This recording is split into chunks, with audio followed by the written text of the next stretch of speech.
I don't know what it means to be like Arab, for example, also. I mean, what does it mean? Like, it's like all these issues of identity and belonging, and I think it's quite heavy questions that we don't dare to ask and to go through and deconstruct now, and especially nowadays, when everything is almost collapsing and like people are just very much clinging to their national feelings more and more, So I shouldn't maybe say that at all about, I don't know what it means that I'm Palestinian writer.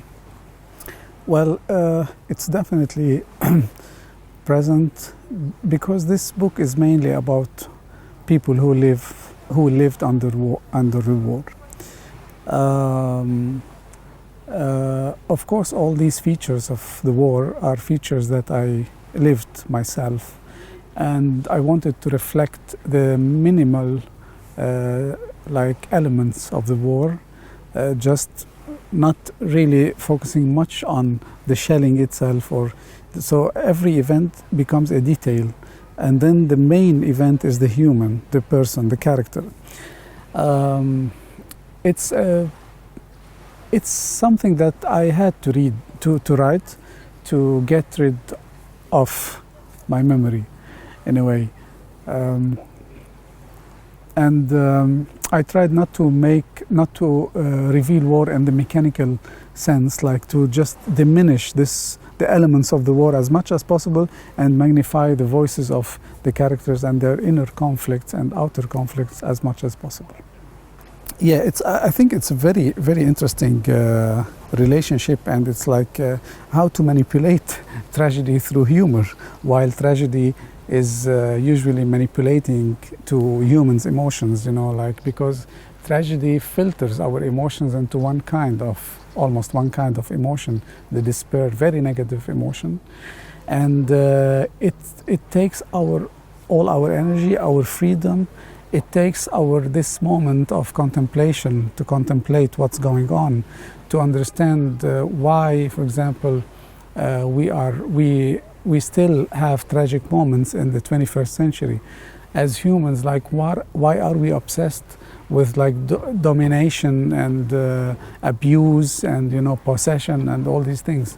And I think humor always proposes or suggests outer, bigger space when it comes to fiction, or when it comes to the human characters, in a way that they are more liberal, they are less caring, less submissive to the war.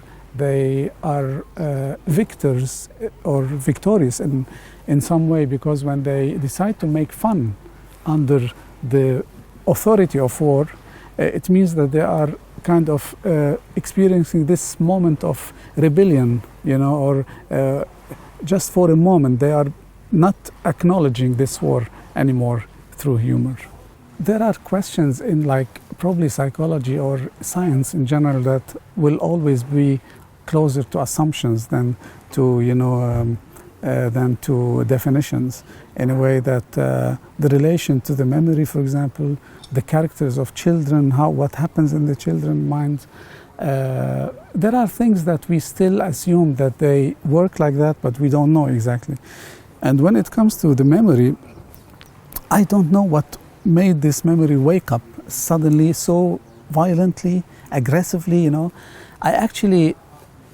I was seeing nightmares for 2 years in Reykjavik, from 2011 till 2013, almost every night. And these were dreams that mostly took place in Beirut. And I think there was something that this memory was like a beast that wanted to be fed or to be treated, or to be looked after. So, and that was very, very troubling. After these 2 years, I started to work on this book. And I think all the trauma, frustration, feeling of insecurity, when you live it for a long time, it becomes rooted in you that sometimes it's like even if there is nothing to trigger them or to root them in you, still they because they are chronic feelings or emotions, they are still there, and they want to be expressed in a way. And of course, there is no way you would express your frustration in a peaceful city like Reykjavik, where everybody is gentle and nice and warm. So I think I went to my memory, like in a way, because these frustrations are also fictional in a way, and they are related to my memory. They are not related to anything happening around me in Reykjavik, but something like within me.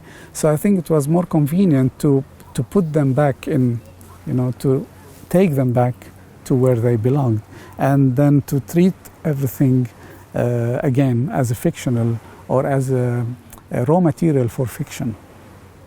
When I look at myself living in Reykjavik and look at myself living in Beirut, I think of myself like I should be living in Reykjavik. This is the norm, that you should be living in a peaceful times, you should be respected, you should have all your rights. So everything I lived in Beirut seems to be very grotesque compared to how it is in Reykjavik. And if I use Beirut as a reference, then I think everything I lived there was like was considered the norm, when I was a kid, because it was the norm to all these people around me. But it's still grotesque. It's in some sense it's fictional, and I wanted probably in this book to highlight this fictional feature of war, or of tragedy, in a way that, and to do this, I had to magnify the fictional part and minimize the reality in a way, or induce alternative reality in this sense. So everything they experience, yes, it's grotesque, but it's like they don't feel it because this what they think is the norm, that this war is like kind of, you don't know when the war ends, you don't know when the war begins. The war seems like as if it's like forever circumstances, that it's not, and they don't question it. They don't question when it's gonna end. They just question their daily struggle. They question their only existential struggles, or family struggles. Like this is what matters for them, because there is something that's like they are so hopeless when it comes to the war that they kind of accept it now, but they live under its umbrella in a way. I think there is some psychological interaction here in a way that with the city itself, like there's some socio-psychological way feature to it, because like Reykjavik is a place where you can disagree with people without anybody harassing you. In Beirut, you cannot disagree all the time. If you disagree, you know that you're in trouble. And I think when I went to Reykjavik and I thought all these people, I saw all these people, like you can dress the way you want, you can be in love with whoever you want, you can express your love the way you want. Nobody harasses you, you can disagree with people, you can say no, you can say yes, and people are still listening to you. I think this induced some sense of like that I have the liberty to go back in my memory and try to deal with this memory, and I'm not ashamed or afraid to confront this memory, because I live in a society where things like that are acceptable, in a way that you can just go and ask any ideological question or any philosophical or existential question. And that's why I think Reykjavik gave me much more what I realize, that it gave me the haven, the space to be able to write, to deal with my memory. That's why I say, for example, this book was written in Reykjavik, and I like to say that, because I think it's quite symbolic. It's a book that takes place in Beirut in some sense, but it's written in one of the most peaceful cities in the world, which is not less grotesque, as a fact.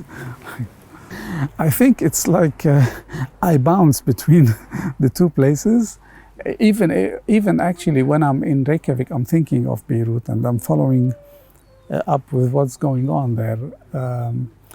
I think, like maybe back to your question about like a Palestinian. I grew up as Palestinian, you know, within the Palestinian collective narrative. And then, of course, I became Palestinian in some way. That this is the first identity that let's say, bump onto and interact with.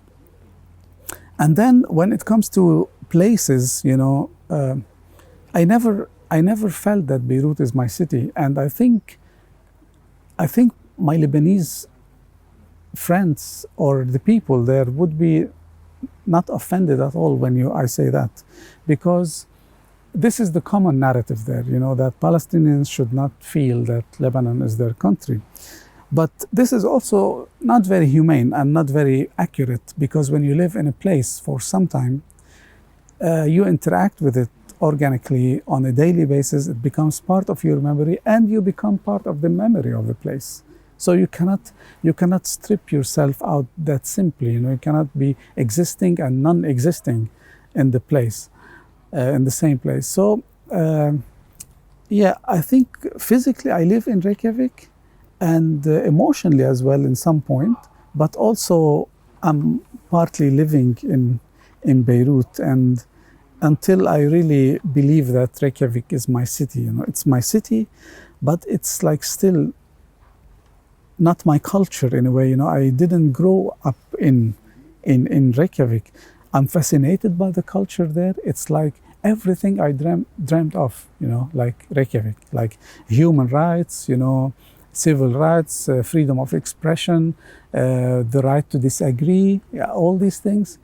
And I remember when I got the citizenship, a friend of mine tried to tell me about all my rights. So Mazen, now you're a citizen in Iceland, so you have all these rights. And I told her, well, actually, this is too many rights that I don't know how to use, you know, because I've never lived with human rights. You know, sounds dramatic or sad, but it's funny. I find it really funny that suddenly you just want to boost this person with rights, and then, oh, how do I use them, you know?